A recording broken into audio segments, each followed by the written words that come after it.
नमस्कार दोस्तों। बिहार में इस समय चुनाव का माहौल है और पूरे बिहार की सरगर्मी बढ़ी हुई है। हमको भी मौका मिला बिहार जाने का। वहाँ पर मैंने तमाम मुद्दों को कवर किया। इन्हीं मुद्दों में एक छात्रों का मुद्दा भी रहा। और मैं जिस जगह पर अपना वीडियो कवर करने के लिए गया, वहाँ पर मूलभूत सुविधाएं तक उपलब्ध नहीं थी। वहाँ पे लाइट तक की व्यवस्था ठीक से नहीं थी। और मैं आपको ये बात पहले ही बता दे रहा हूँ कि जिस वीडियो को आप देखने जा रहे हैं, उसकी वीडियो क्वालिटी थोड़ी खराब है लाइट्स की वजह से। तो कृपया अपना संयम बनाए रखें और छात्रों के दर्द को समझने की कोशिश करें। नमस्कार, मेरा नाम है सुशील पंडित और आप मुझे सड़क पर सुन पा रहे हैं। संजोग कुछ ऐसा रहा कि मुझे बिहार के पटना आना पड़ा और यहाँ पे मेरे मित्र के द्वारा मुझे एक पीजी दिखाया गया। यहाँ जो छात्रों का जीवन है उसके बारे में मुझे बताया गया जब, तो मैं मजबूर हो गया ये जानने के लिए कि यहाँ के छात्रों की जीवन शैली कैसी है, यहाँ के छात्र कैसे रह के पढ़ाई कर रहे हैं। और इसी क्रम में जो ये खान जीएस सेंटर का मेन हब माना जाता है, नया टोला, उसमें एक पीजी में हम लोग आए और उस पीजी में छात्र कैसे रहते हैं वो मैं आपको दिखाना चाहता हूं। और यहाँ के छात्रों से बातचीत करके मैं आपको बताना चाहता हूं कि यहाँ के छात्रों की क्या प्रॉब्लम्स हैं, वो सरकार को लेके क्या सोचते हैं और उनकी क्या उम्मीद है इस आने वाले चुनाव से। अभी मैं आपको दिखा रहा हूँ कि इस पीजी की हालत कैसे है और इस पीजी में छात्र कैसे रहते हैं। मैं चाहूँगा एक बार कि आप कैमरे से दिखाएं कि इस पीजी में रूम्स कितने बड़े हैं और रूम्स के बाहर जो ये लोग खाना बना रहे हैं वो कैसे बना रहे हैं। तो अभी आप वीडियो में देख पा रहे हैं कि ये जो रूम्स हैं इतने छोटे हैं कि यहाँ पे खाना बनाने भर की जगह नहीं है।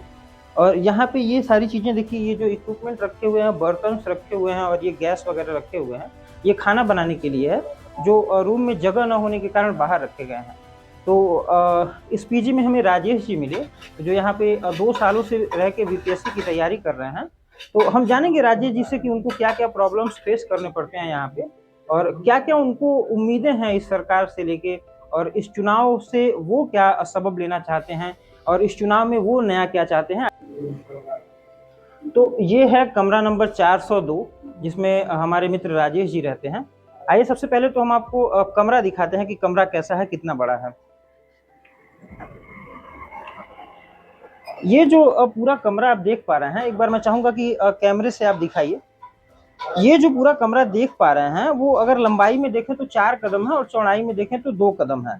ये शायद कैमरे पे उतना खुल के आ नहीं रहा है, लेकिन ये जो आप बेड देख पा रहे हैं इसमें पूरा आदमी ठीक से सो भी नहीं सकता है। और ये है हमारे मित्र राजेश जी।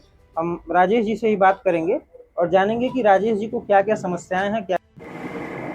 तो अभी हम राजेश जी के कमरे में बैठे हुए हैं और ये जो बहुत छोटा सा कमरा आपको दिखाई दे रहा होगा, और ये एक कमरा नहीं है ऐसा। इस पीजी में मुझे लगता है कि बहुत सारे ऐसे कमरे हैं जिनका यही स्वरूप है और यही पैमाना है। और ये हैं राजेश जी, और राजेश जी से जानेंगे कि क्या क्या इनको प्रॉब्लम्स हैं। तो सबसे पहले बताइए कि आप कितने दिनों से यहाँ पे रह के तैयारी कर रहे हैं राजेश जी? हम यहाँ पे 2 साल से तैयारी कर रहे हैं। 2 सालों से आप यहाँ पे रह के तैयारी कर रहे हैं। और आपका जो प्रॉपर घर है वो पटना से कितना दूर है? 2 से 3 किलोमीटर है। 2 से 300 किलोमीटर आपके घर की दूरी है। तो मतलब आपके घर पे ऐसी क्या सुविधाएं नहीं थी कि आपको पटना आना पड़ा पढ़ने के लिए? हमारे हमारे गांव जो ना, मतलब कि हमारे घर गांव में है ना, बहुत सारा, मतलब कि वहाँ ऐसा कोई सुविधा ही नहीं है कि वहाँ पे रह के पढ़ाई कर लेकिन सकें। लेकिन सरकार तो दावा करती है कि हर जगह हम स्कूल पहुंचा रहे हैं, हर जगह कॉलेज खोल रहे हैं। तो ऐसी ज़रूरत आन पड़ी कि आपको पटना आना पड़ा इतने छोटे से कमरे में रह के? आप जो ये एक तरह से मैं कई बार देखा हूँ कि विकसित देशों की जेल भी इससे काफ़ी अच्छे होते हैं, काफ़ी बड़े कमरे होते हैं जिसमें कैदियों को एक प्रॉपर बेड दिया जाता है, बिस्तर दिया जाता है और टेबल कुर्सी, पढ़ने के लिए किताबें दी जाती हैं। और ये जो मैं कमरा देख पाया हूँ वो एक जेल से भी छोटा कमरा है। तो ऐसी क्या ज़रूरत आन पड़ी, ऐसा क्या आपको वहाँ पे नहीं मिला कि आपको पटना में मिल गया और आप फिर वहाँ से उठकर पटना आए पढ़ने के लिए? गाँव में ना, मतलब कि गाँव में बढ़िया टीचर नहीं होते हैं, मतलब कि गाँव में मतलब लाइट का उतना सुविधा नहीं होते हैं, मतलब कि बहुत सारे गाँव में जो कि जो चाहिए वो चीज़ गाँव में अभी भी उपलब्ध नहीं है। अच्छा, गाँव में मतलब मूलभूत सुविधाएँ अभी भी उपलब्ध नहीं है। नहीं है। तो ऐसा आपके ही गाँव में होता है कि बिहार के तमाम ऐसे गाँव हैं जहाँ पे ये प्रॉब्लम होती है? नहीं, तो बिहार का अभी भी बहुत सारा गाँव है कि जहाँ ऐसा बहुत सा कुछ उपलब्ध नहीं है। अच्छा, बहुत सारे ज़िले ऐसे हैं जहाँ पे ये सारी चीज़ें उपलब्ध नहीं हैं। नहीं। तो आप यहाँ पे किस चीज़ की तैयारी कर रहे हैं वैसे? बीपीएससी का तैयारी कर रहे हैं। बीपीएससी की तैयारी कर रहे हैं। तो कोचिंग का फीस वगैरह कैसे देते हैं? क्या आपका परिवार बहुत मजबूत है, बहुत मजबूत तबके से आते हैं आप? नहीं नहीं, लेकिन मेरे पिताजी देखिए देखिए मीडियम वर्ग से आते हैं हम लोग। अच्छा, मध्यम वर्गीय परिवार से हैं। तो फिर तो यहाँ पे आपको रहने के लिए मतलब क्या खर्च महीने का पड़ जाता है?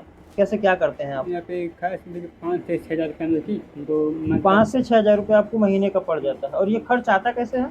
देखिए पिताजी पे भेजते हैं। परिवार भेजता है। तो परिवार आपको पैसा भेजता होगा तो एक उम्मीद भी रहती होगी परिवार से। हाँ, उम्मीद तो है कि कुछ करेंगे।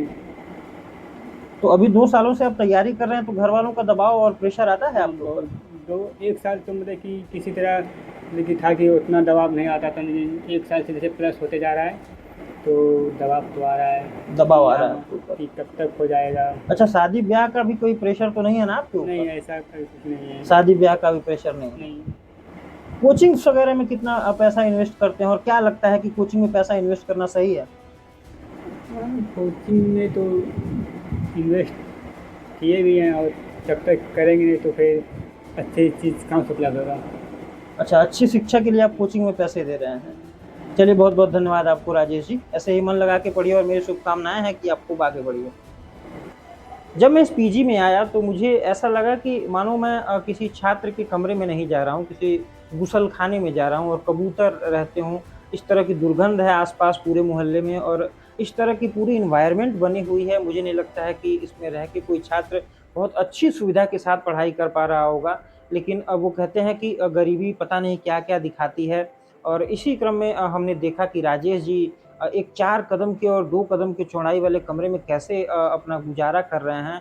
ये कमरा आपको कैमरे में मुझे नहीं लगता उतने साफ तरीके से पता चला हो कि इसकी लंबाई-चौड़ाई कितनी है।